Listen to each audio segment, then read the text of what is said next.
Hello friends, welcome back to jobs erase and YouTube channel. ఇవాళ మీ ముందుకి సరికొత్త government jobs అయితే తీసుకురావడం జరిగింది. సో మీరైతే పర్మనెంట్ గా గవర్నమెంట్ జాబ్ చేసే విధంగా, అది కూడా సెంట్రల్ గవర్నమెంట్ కి సంబంధించిన జాబ్ చేసే విధంగా మీకైతే జాబ్ నోటిఫికేషన్ అయితే రావడం జరిగింది. 30,000 వరకు స్టార్టింగ్ శాలరీ అయితే ఉండడం జరుగుతుంది. సో మీకు ఎలాంటి ఇంటర్వ్యూ ఉండదు అనమాట, ఎలాంటి ఎక్స్పీరియన్స్ కూడా మీకు అక్కర్లేదు. సో మీరు ఇంటర్ పాస్ అయినా, డిప్లొమా పాస్ అయినా, డిగ్రీ చేసినా, బీటెక్ చేసినా, మీరు ఎలాంటి క్వాలిఫికేషన్ చేసినా మీరైతే ఈ జాబ్స్ కి అప్లై చేసుకోవచ్చు అనమాట. సో మీరు female candidates, SC, ST, PWD candidates అయినా కూడా వీళ్ళందరికీ ఎలాంటి అప్లికేషన్ ఫీజు అయితే లేదనమాట. సో అప్లికేషన్ ప్రాసెస్ అంతా కూడా అయితే ఈ వీడియోలో అయితే చెప్పడం జరుగుతుంది. ప్రతి ఒక్క డీటెయిల్స్ తో పాటు ఎలిజిబిలిటీ కూడా అయితే మీకు చెప్పడం జరుగుతుంది. కాబట్టి male and female candidates Andhra, Telangana నుంచే కాకుండా ఇండియన్ సిటిజన్స్ ఎవరైనా సరే ఈ జాబ్స్ కి అప్లై చేసుకునే విధంగా మనకైతే జాబ్ నోటిఫికేషన్ అయితే ఉండడం జరిగింది. కాబట్టి అందరూ ఈ వీడియోని చివరి దాకా చూసి వెంటనే అయితే ఆన్లైన్ లో అప్లై చేసుకోండి. అండ్ మీరు గనక మన ఛానల్ ని ఫస్ట్ టైం చూస్తున్నట్లయితే ఖచ్చితంగా సబ్స్క్రైబ్ చేసుకోండి. ఎందుకంటే ఇలాంటి డైలీ జాబ్ అప్డేట్స్ అనేవి మన ఛానల్లో అయితే రావడం జరుగుతాయి. అండ్ మన టెలిగ్రామ్ గ్రూప్ లో కంపల్సరీగా అయితే జాయిన్ అవ్వండి ఫర్ మోర్ జాబ్ అప్డేట్స్. దాని లింక్ అనేది వీడియో డిస్క్రిప్షన్ కామెంట్ బాక్స్ లో అయితే ఉంటుంది. మీరు వెంటనే వెళ్ళి జాయిన్ అవ్వండి. So let's get in the video. మనందరికీ అయితే కేంద్ర ప్రభుత్వానికి సంబంధించిన సిఎస్ఐఆర్ సంస్థ నుంచి అయితే మనకి లేటెస్ట్ జాబ్ నోటిఫికేషన్ అయితే వచ్చిందనమాట. సో ఇక్కడ అడ్వర్టైజ్మెంట్ 2025 కి సంబంధించి అయితే వచ్చిందనమాట. సో లేటెస్ట్ గా ఇది. సో ఇక్కడ మీరు చూసినట్లయితే ఆన్లైన్ లో అయితే అప్లికేషన్స్ అయితే పెట్టుకోవాల్సి ఉంటుంది. సో ఇదైతే మనకి ministry of science and technology కింద గవర్నమెంట్ ఆఫ్ ఇండియా కింద అయితే వర్క్ అయితే చేయడం జరుగుతుంది. సో వీళ్ళైతే మనకి 17th ఫిబ్రవరి నుంచి ఆల్రెడీ అప్లికేషన్ ప్రాసెస్ అయితే స్టార్ట్ అయిపోవడం జరిగింది. కాబట్టి వీడియోని చివరి దాకా చూసి వెంటనే అయితే అప్లై చేసుకోండి. లాస్ట్ డే దాకా వెయిట్ చేయమాకండి. సో ఇక్కడ మీరు ఎలాంటి హార్డ్ కాపీ పోస్ట్ లో కూడా అయితే పంపించాల్సిన అవసరం ఏం లేదు. డైరెక్ట్ గా మీరైతే ఆన్లైన్ లో అప్లై చేసుకోవచ్చు. సో ఇక్కడ junior stenographer, junior secretariat assistant, తర్వాత junior secretariat assistant finance, junior secretariat assistant stores and purchase అని చెప్పి ఇక్కడ మనకైతే ఇచ్చారు. సో 27 ఇయర్స్, 28 ఇయర్స్ అని చెప్పి అయితే ఉంది. సో మీకు ఇంకా ఏజ్ రిలాక్సేషన్స్ కూడా అయితే ఉన్నాయి. మీకు ఇక్కడ శాలరీ చూసినట్లయితే స్టెనోగ్రాఫర్ కి 25,000 నుంచి 81,000 లోపల అయితే ఉంది. సో మిగిలిన సెక్రటరీ అసిస్టెంట్ కి అయితే 19,000 నుంచి 63,000 లోపల అయితే మీకు శాలరీ అయితే రావడం జరుగుతాయి. సో మీరు ఇక్కడ చూసుకోవచ్చు జూనియర్ స్టెనోగ్రాఫర్ అసిస్టెంట్ ఉద్యోగాలు కూడా వీటికి సంబంధించి ప్రతి ఒక్క కేటగిరీలో మీకు ఎంతైతే ఏజ్ లిమిట్స్ ఉన్నాయో అవి కూడా అయితే ఇచ్చారు. సో వాటి ప్రకారం అయితే మీకు అప్లై చేసుకోవచ్చు. స్టెనోగ్రాఫర్ కి అయితే అన్రిజర్వ్డ్ అండ్ ఎస్సీ కేటగిరీస్ లో అయితే ఉన్నాయి. 27 for unreserved, 32 years for SC candidates అనమాట. సో ఇవి అయితే అప్పర్ ఏజ్ లిమిట్స్. వీటి ప్రకారం అయితే అప్లై చేసుకోండి. సో సెక్రటరియట్ అసిస్టెంట్ జనరల్ కి అయితే అన్రిజర్వ్డ్, ఈడబ్ల్యూఎస్, ఓబీసీకి అయితే మనకి వేకెన్సీస్ ఉన్నాయి. 28, 31 ఇయర్స్ అని చెప్పేసి అయితే ఇచ్చారు. ఇలాగే మీరు ఇవన్నీ చెక్ చేసుకుని మీరు కావాలంటే అప్లై చేసుకోవచ్చు. సో వీటికి సంబంధించి జూనియర్ స్టెనోగ్రాఫర్ కి సంబంధించి minimum educational qualification inter pass అయితే సరిపోతుంది. మీరైతే జాబ్స్ కి అప్లై చేసుకోవచ్చు. సో ఇంటర్ పాస్ అయినా ఆర్ ఇట్స్ ఈక్వలెంట్ అని చెప్పి ఇచ్చారు. సో డిప్లొమా పాస్ అయిన వాళ్ళు కూడా అయితే అప్లై చేసుకోవచ్చు అనమాట. సో ఇంటర్ చేసినా, డిప్లొమా చేసినా, డిగ్రీ బీటెక్ చేసినా సరే, మీరు ఎలాంటి క్వాలిఫికేషన్ చేసినా, హైయర్ క్వాలిఫికేషన్ వాళ్ళు కూడా అప్లై చేసుకోవచ్చు. ఎందుకంటే ఇక్కడ మీరు ఇంటర్ కానీ డిప్లొమా కానీ ఎలాగో కంప్లీట్ చేసి ఉంటారు కాబట్టి ఎలాంటి ప్రాబ్లం లేకుండా వాళ్ళు కూడా అప్లై చేసుకోవచ్చు. ఇక్కడ మోడ్ ఆఫ్ సెలక్షన్ చూసినట్లయితే మీకు మోడ్ ఆఫ్ సెలక్షన్ అనేది ఓఎంఆర్ బేస్డ్ టెస్ట్ అయితే ఉండడం జరుగుతుంది. మీకు 4 ఆప్షన్స్ అయితే ఇవ్వడం జరుగుతుంది. మీరు ఒక ఆప్షన్ చూస్ చేస్తే సరిపోతుంది. 200 క్వశ్చన్స్ ఉంటాయి. 2 hours 40 minutes, 2 hours వరకు అయితే మీకు ఎగ్జామినేషన్ అయితే ఉంటుంది. సో ఇక్కడ మీకు general intelligence, general awareness, English language మీద అయితే మీకు క్వశ్చన్లు అడగడం జరుగుతాయి. సో రాంగ్ ఆన్సర్ కి 0.25 మార్క్స్ అయితే నెగిటివ్ మార్కింగ్ కూడా అయితే ఉంది. సో మీరు ఏమేమి చదవాలని చెప్పి సిలబస్ కూడా అయితే ఇక్కడ ఇచ్చారు. కావాలంటే మీరు చెక్ చేసుకుని చదువుకోవచ్చు. సో ఇక్కడ మీకు ప్రొఫిషియన్సీ టెస్ట్ అని ఉంటుంది.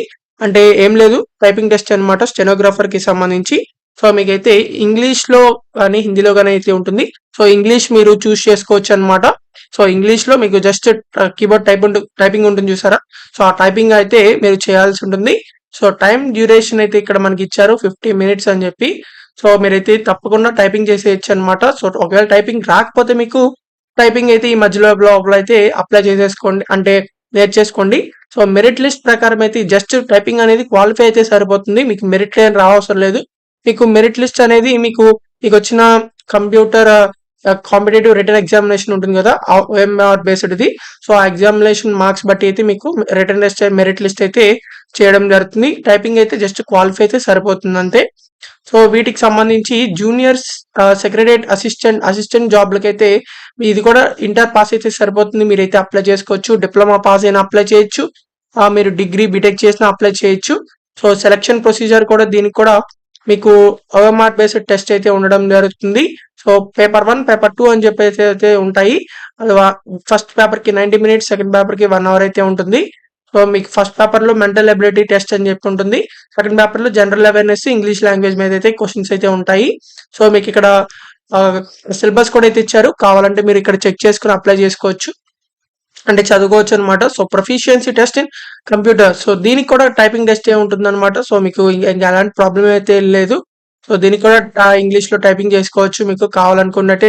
ఒకవేళ రాకపోతే నేర్చుకోండి. సో ప్రాబ్లం అయితే ఏమి లేదు, అప్లై చేసుకోండి ప్రస్తుతానికి అయితే. So preparation of merit list, so దీనికి కూడా మీకు computer proficiency in computer type speeding ఇదైతే క్వాలిఫై అయితే సరిపోతుంది టైపింగ్ అనేది. సో మెరిట్ లిస్ట్ అయితే మీకు ఎగ్జామ్ లో వచ్చిన మార్క్స్ ప్రకారం మాత్రమే మీకైతే తీయడం జరుగుతుంది. సో ఇక్కడ మీకు బెనిఫిట్స్ కూడా అయితే ఇచ్చారు. సో శాలరీతో పాటు మీకు డిఎన్ఎస్ అలయన్స్ అని, హౌస్ రెంట్ అలయన్స్ అని, తర్వాత ట్రాన్స్పోర్ట్ అలయన్స్, ఇలా సెంట్రల్ గవర్నమెంట్ కి సంబంధించిన అన్ని అలయన్సెస్ కూడా అయితే మీకు ఇవ్వడం జరుగుతాయి. సో సెలెక్టెడ్ క్యాండిడేట్స్ ఎవరైతే ఉంటారో నేషనల్ పెన్షన్ స్కీమ్ కింద కూడా అయితే మీకు వర్తించడం జరుగుతుంది. సో ఇక్కడ అదర్ కండిషన్స్ ఇచ్చారు. ఇండియన్ సిటిజన్స్ ఎవరైనా సరే ఈ జాబ్స్ కి అప్లై చేయొచ్చు. 18th మార్చ్ లోపలైతే మీరు తప్పకుండా అయితే అప్లై చేసుకోవాల్సి ఉంటుంది. కాబట్టి తప్పకుండా అప్లై చేసుకోండి. Central government jobs, permanent jobs కాబట్టి. సో మీకు ఇక్కడ పీడబ్ల్యూడి క్యాండిడేట్స్ కూడా అయితే ఈ జాబ్స్ కి అప్లై చేసుకోవచ్చు అనమాట. ఎవరైతే సెలెక్టెడ్ క్యాండిడేట్స్ ఉంటారో వాళ్ళకి 2 years పాటు ట్రైనింగ్ పీరియడ్ కూడా అయితే ఉండడం జరుగుతుంది, ప్రొబేషన్ పీరియడ్ అని చెప్పి. సో ఆ పీరియడ్ లో కూడా మీకు శాలరీ కూడా అయితే ఇస్తారనమాట. సో ఇక్కడ మీకు ఏజ్ రిలాక్సేషన్స్ ఇచ్చారు మీ కేటగిరీ వైజ్ గా. సో 18 years అయితే ఉండాలన్నమాట మినిమం. సో స్టార్టింగ్ లో చెప్పిన విధంగా అప్పర్ ఏజ్ లిమిట్ అయితే కేటగిరీ వైజ్ కి అయితే ఉండడం జరిగింది.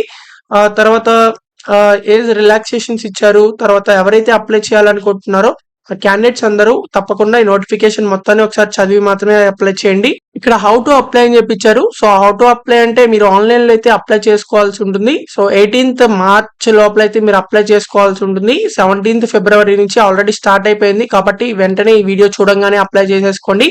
ఆన్లైన్ లో అప్లై చేయడానికి అయితే మీరు ఫస్ట్ రిజిస్ట్రేషన్ అయితే అవ్వాల్సి ఉంటుంది, తర్వాత లాగిన్ అయితే అప్లై చేయాలి. సో క్యాండిడేట్స్ ఎవరైతే అప్లై చేయాలనుకుంటున్నారో సో వాళ్ళందరూ ముందుగానే మీరు మీ డాక్యుమెంట్స్ అన్ని కూడా అయితే పీడిఎఫ్ చేసుకుని ఉంచుకోండి దానికి. సో ఆన్లైన్ లో అప్లై చేసేటప్పుడు ఈజీగా అయితే ఉంటుంది.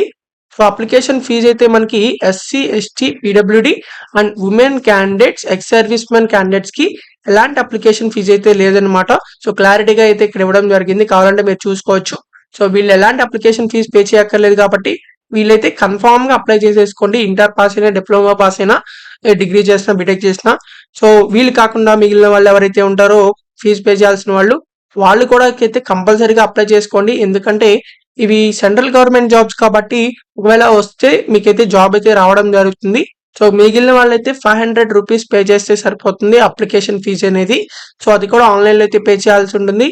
సో ఇక్కడ account number, account name, director CSIR, CECRI Karaikudi. So account number కూడా అయితే ఇచ్చారు, బ్యాంక్ నేమ్ ఇచ్చారు, ఐఎఫ్ఎస్సి కోడ్ ఇచ్చారు, తర్వాత ఎంఐసిఆర్ నెంబర్ ఇవి కూడా ఎక్స్ట్రా అయితే ఇచ్చారు. సో ఈ బ్యాంక్ డీటెయిల్స్ కి అయితే మీరు ఆన్లైన్ లో నెట్ బ్యాంకింగ్ ద్వారా అయితే పే చేసేయచ్చు అనమాట. పే చేసిన తర్వాత ట్రాన్సాక్షన్ ఐడి ఉంటుంది కదా, సో అదైతే సేవ్ చేసుకుని ఉంచుకోండి. ఆ ట్రాన్సాక్షన్ ఐడి అనేది అప్లికేషన్ ఫామ్ లో అయితే ఆన్లైన్ లో మీరైతే ఎంటర్ చేయాల్సి ఉంటుంది. సో ఎవరైతే అప్లికేషన్ పే చేయక్కర్లేదో వాళ్ళు డైరెక్ట్ గా అప్లికేషన్ చేసేయచ్చు అనమాట ఆన్లైన్ లో. సో మీరు ఎలాంటి హార్డ్ కాపీ మీరు పంపించాల్సిన అవసరం ఏం లేదు. సో ఆన్లైన్ లో అప్లై చేసేటప్పుడు ఇక్కడ కనిపిస్తున్న ఆ డాక్యుమెంట్స్ అన్ని కూడా అయితే మీరు అప్లోడ్ చేయాల్సి ఉంటుంది. కాబట్టి మీకు ఎలిజిబుల్ ఉన్న డాక్యుమెంట్స్ అన్ని కూడా అయితే మీరు ముందలే స్కాన్ చేసుకుని ఉంచుకోండి. తర్వాత వీటికి సంబంధించిన డీటెయిల్స్ అనేది నోటిఫికేషన్లు ఇచ్చారు కాబట్టి నోటిఫికేషన్ మొత్తాన్ని ఒకసారి చదివి మాత్రమే అయితే అప్లై చేయండి, ముందుగానే చెప్పడం జరుగుతుంది. సో మీకు ఇక్కడ అప్లై చేయడానికి లింక్ అనేది మన వీడియో డిస్క్రిప్షన్ కామెంట్ బాక్స్ లో అయితే ఉంటుంది. సో అది క్లిక్ చేసినట్లయితే ఆన్లైన్ లో వెబ్సైట్ అయితే ఓపెన్ అవడం జరుగుతుంది అప్లై చేయడానికి. ఇదైతే వీళ్ళకి సంబంధించిన ఆన్లైన్ వెబ్సైట్ అన్నమాట. అప్లై చేయడానికి junior stenographer or junior secretary assistant అని చెప్పి ఇక్కడ క్లారిటీగా అయితే ఇచ్చారు. సో మీకు ఇక్కడ రిజిస్ట్రేషన్ అని చెప్పింది. అప్లికేషన్ ఫీజ్ కి సంబంధించి మీరు ఆన్లైన్ లో అయితే పే చేసుకోవచ్చు నెట్ బ్యాంకింగ్ ద్వారా. తర్వాత SC ST PWD women candidates ex service men candidates ఎలాంటి అప్లికేషన్ ఫీజు పే చేయక్కర్లేదు. తర్వాత అప్లికేషన్ ఫామ్ ఫిల్లింగ్ కూడా అయితే మనకి ఇక్కడ ఇచ్చారు. సో ఫస్ట్ మీరైతే రిజిస్ట్రేషన్ మీద అయితే క్లిక్ చేయాల్సి ఉంటుంది. For new registration click here అని ఉంటుంది. సో ఇదైతే క్లిక్ చేయండి. సో క్లిక్ చేసిన తర్వాత మీకు ఇక్కడ డీటెయిల్స్ అనేవి అయితే రావడం జరుగుతాయి. ఇవన్నీ చదువుకున్న తర్వాత పోస్ట్ అప్లయింగ్ ఫర్, మీరు ఏ పోస్ట్ కి అప్లై చేద్దాం అనుకుంటున్నారు సో ఆ పోస్ట్ మీద అయితే క్లిక్ చేయండి. సో ఒకవేళ మీరు ఈ జూనియర్ సెక్రటరీ అసిస్టెంట్ క్లిక్ చేసినట్లయితే మీకు ఇలా రావడం జరుగుతాయి. సో జనరల్ కి అప్లై చేయాలనుకుంటున్నారా, ఫైనాన్స్ కి అప్లై చేయాలనుకుంటున్నారా, స్టోర్స్ అండ్ పర్చేజ్ ఈ జాబ్ కి అప్లై చేద్దాం అనుకుంటున్నారా అని చెప్పి. సో మీకు ఏది అప్లై చేద్దాం అనుకున్నట్లయితే దానికైతే క్లిక్ చేయండి. ఒకవేళ మీరు జూనియర్ స్టెనోగ్రాఫర్ క్లిక్ చేసినట్లయితే అవి ఏం రావు. సో కేటగిరీ తర్వాత సెలెక్ట్ చేయండి. జనరల్ అయితే జనరల్, లేకపోతే ఎస్సీనా, ఓబీసీనా, ఈడబ్ల్యూఎస్ అని చెప్పి. తర్వాత టైటిల్, సో మిస్టరా, మిస్సా, మిసెస్ అని చెప్పి, డాక్టర్ అని చెప్పి. తర్వాత మీ నేమ్, సో మీ 10th క్లాస్ సర్టిఫికేట్ ప్రకారం మీకు ఎలా ఉందో అలా ఎంటర్ చేయండి. తర్వాత మీ ఈమెయిల్ ఐడి, తర్వాత మళ్ళీ అదే ఈమెయిల్ ఐడి ఎంటర్ చేయండి. తర్వాత ఒక పాస్వర్డ్ అయితే క్రియేట్ చేసుకోండి. తర్వాత కన్ఫర్మ్ పాస్వర్డ్ మీద మళ్ళీ అదే పాస్వర్డ్ ఎంటర్ చేయండి. సో 8 క్యారెక్టర్స్ అయితే ఉండాలన్నమాట minimum. So upper case, lower case, special character, ఒక నెంబర్, ఇలా అన్ని ఉండేట్టు చూసుకోండి పాస్వర్డ్ లో. తర్వాత రిజిస్టర్ మీద క్లిక్ చేసిన తర్వాత రిజిస్టర్ అయితే అవుతుంది అనమాట. సో రిజిస్ట్రేషన్ అయిపోయిన తర్వాత రిజిస్ట్రేషన్ ఐడి కోడ్ అయితే వస్తుంది. సో అదైతే ఇక్కడ ఎంటర్ చేయండి. తర్వాత పాస్వర్డ్ ఏదైతే క్రియేట్ చేసుకున్నారో అది ఎంటర్ చేసి లాగిన్ మీద అయితే క్లిక్ చేయండి. సో అప్పుడు లాగిన్ అయితే అయిపోతారు. సో లాగిన్ అయిన తర్వాత మీరైతే ఫస్ట్ మీ పర్సనల్ డీటెయిల్స్ అన్ని అయితే ఫిల్అప్ చేయాల్సి ఉంటుంది. తర్వాత ఎడ్యుకేషనల్ డీటెయిల్స్, తర్వాత ఎక్స్పీరియన్స్ ఏదైనా ఉంటే ఆ డీటెయిల్స్, తర్వాత అదర్ డీటెయిల్స్ ఇవన్నీ కూడా అయితే ఫిల్అప్ చేసి మీకు సంబంధించిన డాక్యుమెంట్స్ ఏవైతే అప్లోడ్ చేయాలంటారో సో అడిగిన డాక్యుమెంట్స్ అన్ని అయితే అప్లోడ్ చేయండి. తర్వాత ఫైనల్ గా సబ్మిట్ అయితే చేయాల్సి ఉంటుంది. ఇలా అయితే ఆన్లైన్ లో ఈజీగా అయితే అప్లై చేసుకోవచ్చు అనమాట. సో ఎవరైతే అప్లై చేయాలనుకుంటున్నారో, పర్మనెంట్ గవర్నమెంట్ జాబ్ పొందుదాం అనుకుంటున్నారో వాళ్ళందరూ అప్లై చేయండి. మీకు సంబంధించిన ఫోటోగ్రాఫ్ కూడా అయితే పాస్పోర్ట్ సైజ్ ఫోటో అవి కూడా మీరైతే ముందరగానే స్కాన్ చేసి ఉంచుకోండి. సో వీటికి సంబంధించి 18th మార్చ్ లోపల అయితే అప్లై చేసుకోవాల్సి ఉంటుంది. కాబట్టి తప్పకుండా ఫైనల్ డేట్ దాకా వెయిట్ చేయమాకండి, వెంటనే అప్లై చేసుకోండి. సో మీకు ఎవరైతే అప్లికేషన్ ఫీజు పే చేశారో దానికి సంబంధించిన ట్రాన్సాక్షన్ ఐడి అనేది సో ఆన్లైన్ లో అయితే మీరు ఎంటర్ చేయాల్సి ఉంటుంది మధ్యలో, అప్లికేషన్ ఫామ్ మధ్యలో. సో కాబట్టి అది కూడా ఎంటర్ చేయండి పే చేసిన వాళ్ళు. తప్పకుండా మీరైతే ఫైనల్ గా సబ్మిట్ చేసిన తర్వాత అప్లికేషన్ ఫామ్ అయితే మీరు డౌన్లోడ్ చేసుకోండి. సో దాన్ని అయితే మీరు ఫర్దర్ గా అయితే యూజ్ అయితే ఉంటుంది. మీకు దాంతో కంపల్సరీగా డౌన్లోడ్ చేసుకోండి. డౌన్లోడ్ చేసుకోవడం మాత్రం మర్చిపోకండి అప్లికేషన్ ఫామ్ అనేది. సో ఇలా అయితే ఆన్లైన్ లో ఈజీగా అప్లై చేసుకోవచ్చు కాబట్టి తప్పకుండా అప్లై చేసుకోండి అందరూ. సో మీకు ఇంకా ఎలాంటి డౌట్స్ ఉన్నా సరే కమెంట్ బాక్స్ లో కమెంట్ చేయండి, ఖచ్చితంగా రిప్లై అయితే ఇవ్వడం జరుగుతుంది. ఈ వీడియోని మాత్రం మీ ఫ్రెండ్స్ అందరి గ్రూప్స్ కి షేర్ చేయండి అండ్ మీ రిలేటివ్స్ గ్రూప్స్ కూడా షేర్ చేయండి. చాలా మందికి అయితే యూజ్ అవ్వడం జరుగుతుంది. సో మీకు ఇంకా ఎలాంటి జాబ్స్ కావాలనుకుంటున్నారో అది కూడా కామెంట్ చేయండి, ఆ జాబ్ వీడియోస్ అయితే చేయడం జరుగుతాయి. సో మీకు ఇంకా మన టెలిగ్రామ్ ఛానల్లో జాయిన్ అవ్వకపోతే ఖచ్చితంగా వెళ్ళి జాయిన్ అవ్వండి. అండ్ ఇంకా సబ్స్క్రైబ్ చేసుకోకపోతే ఖచ్చితంగా చేసుకోండి ఇలాంటి డైలీ జాబ్ అప్డేట్స్ కోసం. So thank you for watching this video. Thank you.